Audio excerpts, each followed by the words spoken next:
Oh, we're live? Wow. Wow, we're live. Hi, everybody. We're live. So how do I see everybody's chats here? Welcome to VicLombardi.com, Vic Lombardi Sports. Soon to be joined by a special guest. You know him well.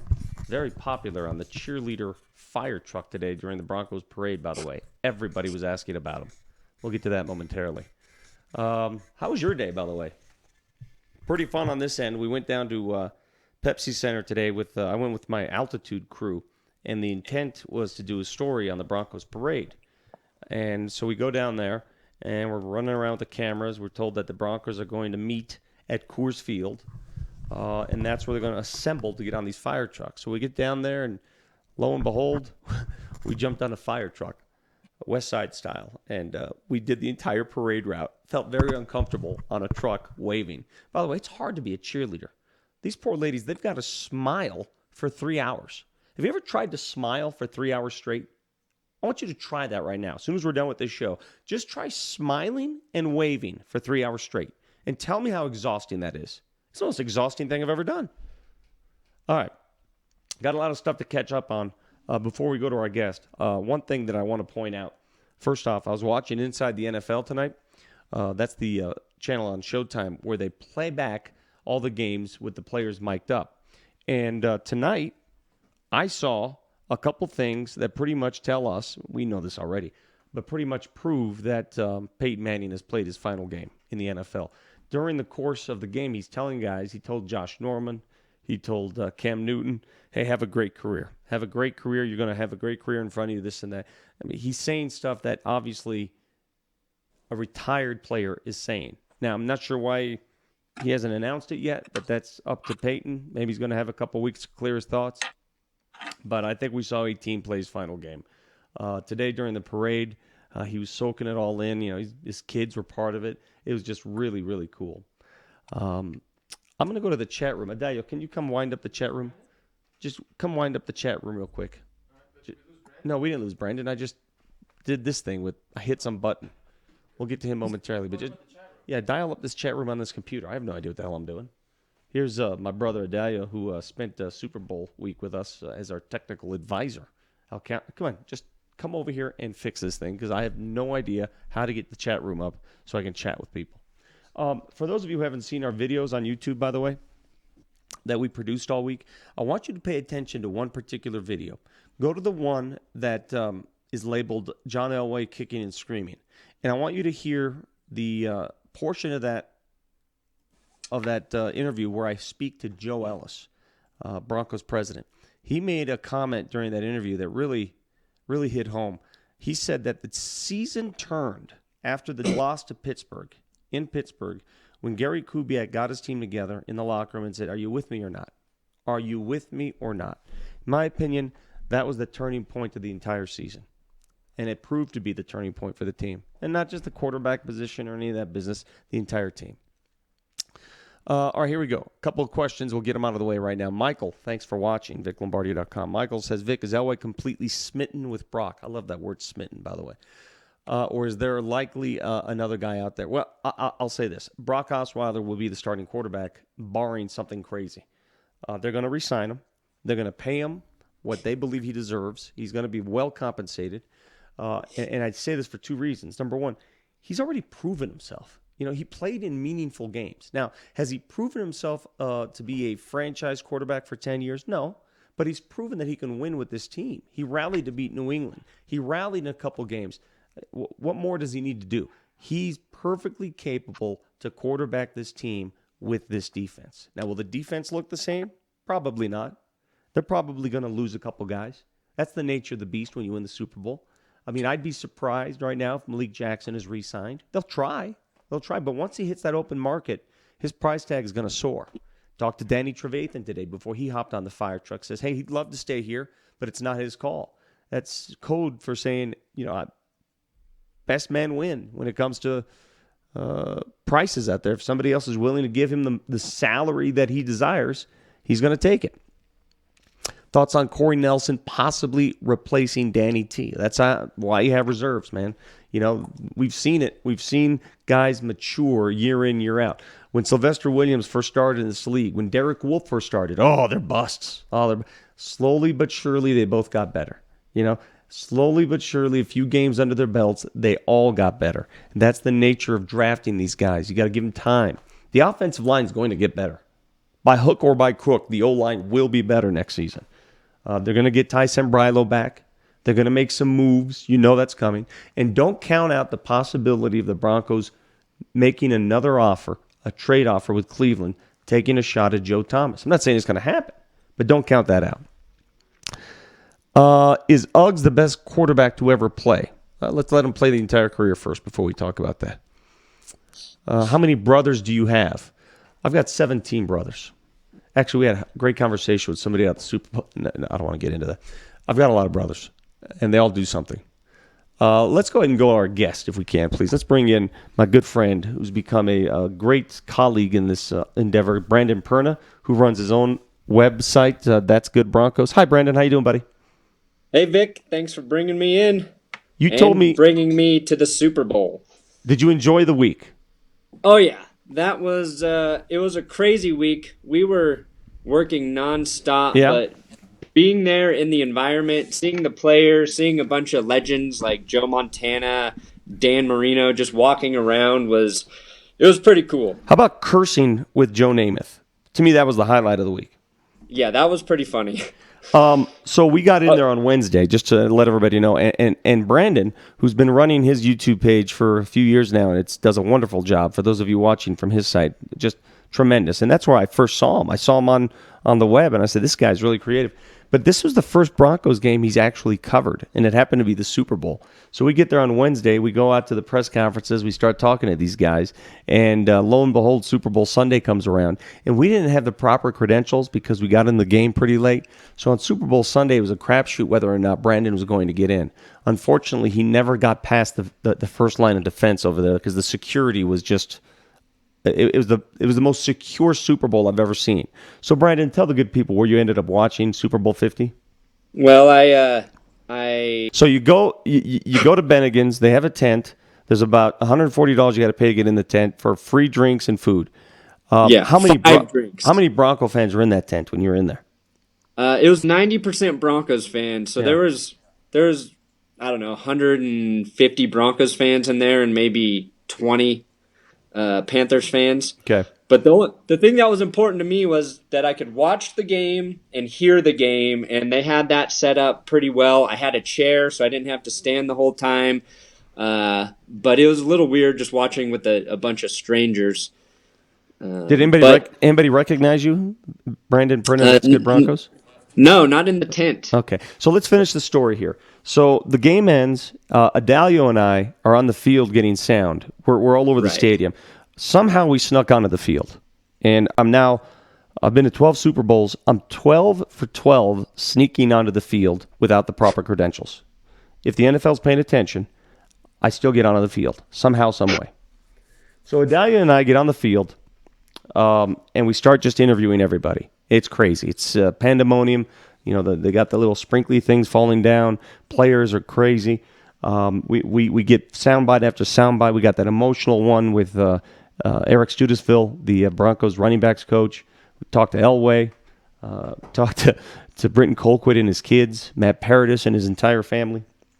And then I say, okay, we got to get the hell out of here because we got to start posting some of this. So I called Brandon. I said, Brandon, you got to get to the media tent somehow. So he walks all the way from Bennigan's. I ran. You ran from Bennigan's. I came out with the other credential, the one that Adalio was wearing, and then we somehow got through security to the media tent. Again, NFL, I'm sorry for all this, but we had to do our jobs. The people want this product. We just gave you free advertising. So don't complain after the fact, okay, NFL? If you're watching, don't shut us down. We just gave you free advertising. So shut up. Anyway, so you get inside the tent and you start slapping this stuff together, just slapping piece after piece, interview after interview. And there's a tent of about 1,000 media types in there, correct? Right. So tell everybody, what did we do right after we were done with our work? Where did we go? We went straight over to the Broncos after party at their hotel. Right when we got there, a bunch of the Broncos were leaving for a cooler party. Yeah. But we did get to stop and say hello to, Von Miller walking out. Demarius Thomas came out in an all-white suit. All white he looked suit. like a giant angel. With a white tie. Yeah. I mean, he was dressed to the nines. So the players looked good. Tell everybody how we got into that party. We just sort of walked in. We walked in. We had to sneak our way around because I was the third wheel who didn't have the proper credentials. And if you just talk to the security guy and pretend like you know where you're going, they assume everybody you're with has already been checked. Yeah. And that was our plan to sneak through. But here's the beauty of that party and the power of the internets and what Brandon's been doing for the last couple of years. It's been a labor of love for him. He's doing it every week. He's been a Bronco fan and a Bronco gatherer of information, doing this on an entertainment basis. So we go into this party, and just to show you how powerful this medium is, about 4 or 5 guys, as soon as we walk in, Brandon Perna, that's good Broncos. Did that blow you away a little bit? Yeah, that was nice. It's always a dudes, and they come up to me and are really excited and like to bro hug me or shove me a little bit. I'm not that tough. What would you expect? What do you mean the dudes? Would you expect a cheerleader to walk out and start making out with you or something? Well, it would be nice to get recognized by a female just once. Just a bunch of guys who like beer and football. The party is fine. The party was nuts. It was extensive, expansive. Wade Phillips was dancing on the dance floor. I think at one point he was doing, what's that? The wobble. Is that a song, Adele? The wobble? Wobble me, wobble. The wobble. He was doing the wobble. Wade Phillips doing the wobble is probably the greatest thing these eyes have ever seen. He was actually pretty good at it. He was. I don't want to live in a world where Wade Phillips is not doing the wobble. So we saw that. We hung around there for a while. Then we trolled back to San Francisco to our hotel. And then the next day, we were so tired because we were doing all these videos. We just spent the next day touring Alcatraz. So right. Brandon now is putting together. What are you doing? You said you've been editing all day. What are you working on at this point? Because we've seen all the videos. Yeah, we're going to put together just a really nice piece from everything we sort of did at Super Bowl week. It's going to take me a while, so don't expect it immediately. But there's a bunch of footage we have that I haven't even looked at yet, but more of the behind-the-scenes stuff. Maybe some of the stuff we didn't post. I forgot to tell you, when Adalio and I were walking around trying to sneak onto the field, did you see the shot of Shaq walking by us? And I was like, oh my God, Shaq. Did you see that yet? Have you gone through the video? I have, but I didn't see that. You didn't see? Adalio, were you rolling at the time when Shaq was walking by? No idea. This is the first time Adalio's ever operated a camera, by the way. So you don't know if you're rolling on that. You have no idea. So everybody knows, the on the field footage was Adalio. Yeah, that was Adalio. That was any technical issues was not me. So we see Shaq, and we see a bunch. There's a lot of footage that you probably have not seen yet, so get through that, climb through it. Let me answer a couple questions for those of you who want to know, will the Broncos tag Von Miller? Yes, the Broncos will more than likely place the franchise tag on Von Miller, and then once they tag him and they know that he's theirs, then they'll try to work on a long-term deal. That's how it works. You tag them, you claim them, and then from there you work on a long-term deal. And if you can get one done, great. If not, they're his.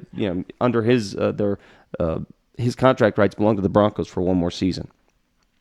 Next question from Jackson: do you think the Broncos hang on to Malik Jackson and Darian Stewart? Well, Darian Stewart's not going anywhere. I believe he signed a 2-year deal. Malik, what do you think about Malik? I think Malik plays elsewhere. Personally, what do you think, Brandon?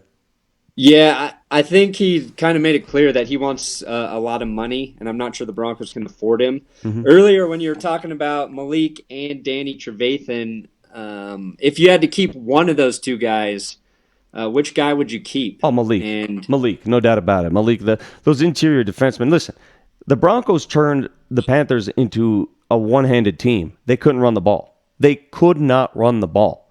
I mean, that defensive front for the Broncos dominated the Panthers' offensive front, just dismantled them. And when you turn a team into a one-handed team like the Broncos did, game over. So that's why interior linemen, pass rushers. Elway said it himself, man. He said if he can draft another pass rusher, he will. We've seen now what effective pass rushers do to a defense. It's remarkable. I don't think the Broncos win that Super Bowl, Brandon, without DeMarcus Ware, because we talk about DeMarcus Ware and his leadership.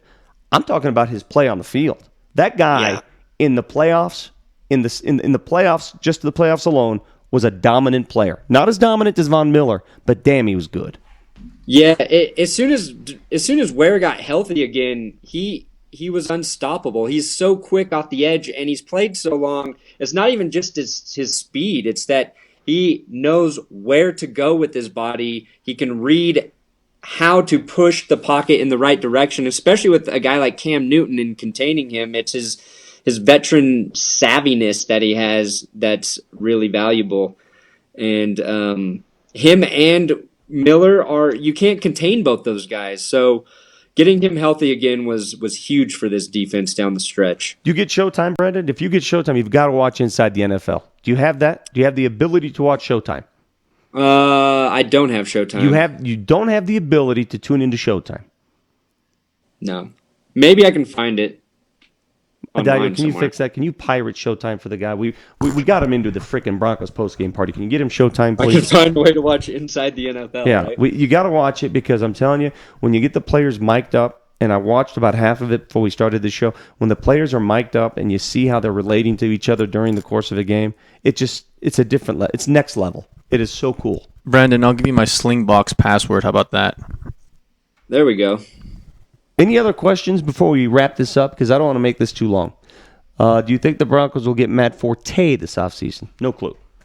No clue offensively what they're going to set their sights on. I do think they'll let go of Ronnie Hillman, though. I think isn't he going to be a free agent? Yes, he's a free agent. I totally 100% agree with you. I don't think Ronnie Hillman resigns with the Broncos. Listen, they've got a lot of free agents on this team, and when you win a Super Bowl, those free agents become very expensive because that's what happens. Your players become more pricey. Other teams think, wow, that guy just won a Super Bowl, and it adds to the value of that player. So I don't see the Broncos signing an awful lot of their own free agents. They signed Derek Wolfe clearly because I think they felt that they can afford him over Malik Jackson. If they sign Malik Jackson, re-sign him, it'll surprise the hell out of me. I don't think that's going to happen. Osweiler, Vic, Fitzpatrick, or Bradford. Are you asking me who the Broncos are going to have? Because Osweiler is going to be their quarterback going forward. I don't think there's a question there. CJ proved himself. I mean, he's not going anywhere. CJ Anderson was the go-to guy, especially in the postseason. He's as good as they get. Yeah, you just need to get CJ the right complement back there, and I think Hillman kind of just isn't a scheme fit, and he's struggled sort of seeing where the holes open up in that zone system. So getting somebody to complement CJ will really benefit Brock Osweiler, if he's the starter next year too. And the offensive line is automatically going to get better. I'm telling you, it's going to be better. They'll have an entire offseason to work on it. And let me say something else, because this goes largely forgotten when it comes to football and winning Super Bowls. You have to have a degree of luck. And when I say luck, I mean you have to be healthy. That defense got healthy at the right time. Now, Chris Harris was not 100%. He played with nerve damage in his shoulder, but he was out there. Darian Stewart was out there. TJ Ward was out there. That defense was all out there, and that's big. that is really big. When the Broncos got overwhelmed by the Seahawks in Super Bowl 48, they were missing some key pieces, man. Vaughn was not there. Harris was not there. Derek Wolfe was not there. I mean, I'm not saying use it as an excuse, but when you're largely healthy, you see the effect it has in a big game like that. All right, last question, Brandon. Your most memorable moment from Super Bowl week, what was it? Probably, honestly, the first time when Peyton Manning walked into the room. I'd never been that close to him, and he's a lot bigger than you think, and just, I don't know, the presence and atmosphere around him. Did you get aroused?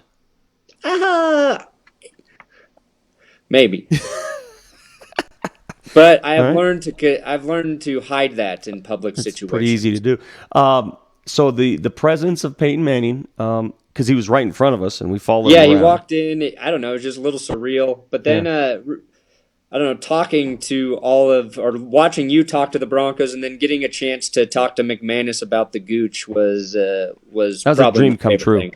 Did he know what the Gooch meant? I forgot. I can't remember the interview. Not really, but he does now. And I accurately predicted he would have 3 Gooch shots during the game, and that's exactly what he got. Dude, how about the Loins predicting 24 points for the Broncos?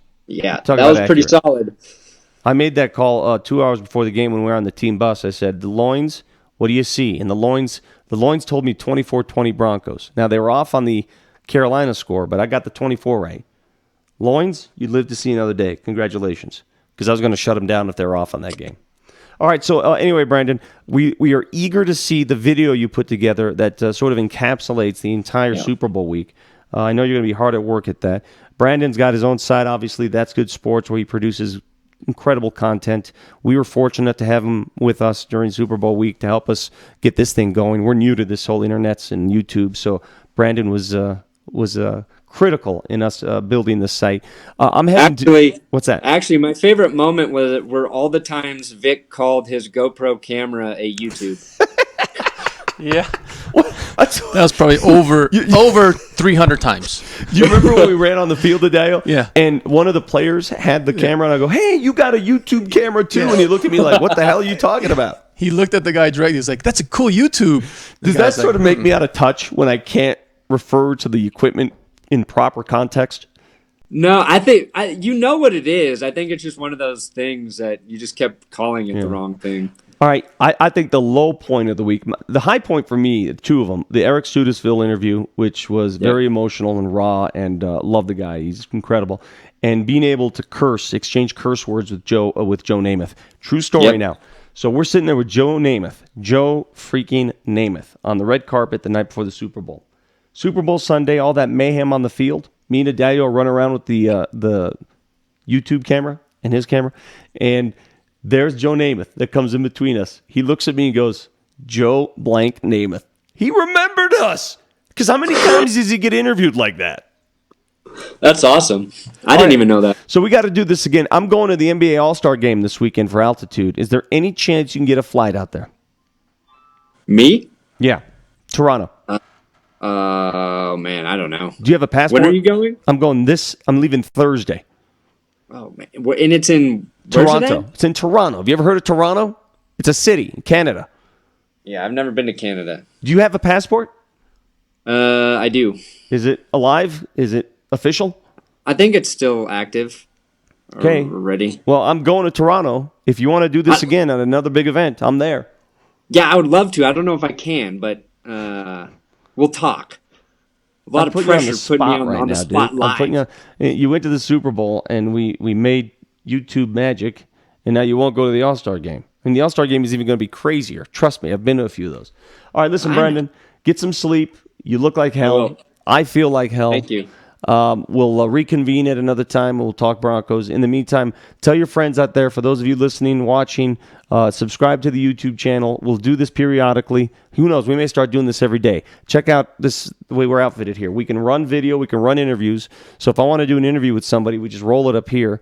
Adalio has the ability to run highlights or whatever in this monitor. You know what we should have done? We should have run some of the interviews I got with like Brandon Marshall and all those guys today. Next show. Well, you should have thought of that. That's you. You got to be a forward thinker. Too tired. I got to do everything here? Brandon. Yes. Thank you, buddy. We're going to say goodbye. Thanks for having me. All right, see you, guys. buddy. That's Brandon Perna. That's Good Broncos. You can see him everywhere online. He did all our videos for us. He's the magic editor. Want to thank Adalio for doing his thing. I want to thank one more time our sponsors for sending us to the Super Bowl. Ideal Home Loans, Oakwood Homes, Beauvisage Skincare and Salons. They're all over town. Infinity of Denver and Troy Hansford Real Estate. Thank you very much. I know you guys leaped on something that was pretty much a test pilot, but we think it worked. Our YouTube videos have gotten over 100,000 views already, and they're still going. So thank you very much for believing in the few of us doing our thing out there. The beautiful thing about doing this is that we have no cord. You know, we cut the cord. I don't have a leash around me. I don't have to be there for the 10 o'clock news or any of that. You go, you do the story your way. You don't follow the crowds. And I think it's the future of television, even though it's not television. What would you call this if it's not television? What is this? The internet's. Oh, the internet's. It's the future of sports coverage, put it that way, of entertainment. You know, why do you have to wait for late night to watch it when we can provide it for you? We'll bring it to you, and we'll do it our way. So tell a friend, subscribe to the channel. Will I cover high school sports? Who knows? If we get big enough, you know, we can do it all. We can do it all from my freaking basement. We are in my basement, which used to be my kid's toy room, and now is a virtual set, a virtual reality set. This thing's not real. All this stuff, it's fake. This is all fake. My face is fake. Everything's fake. But I tell you what, the message gets across. Thanks for watching Vic Lombardi Sports. We'll see you next time. I'll tweet you next time we're on. Later.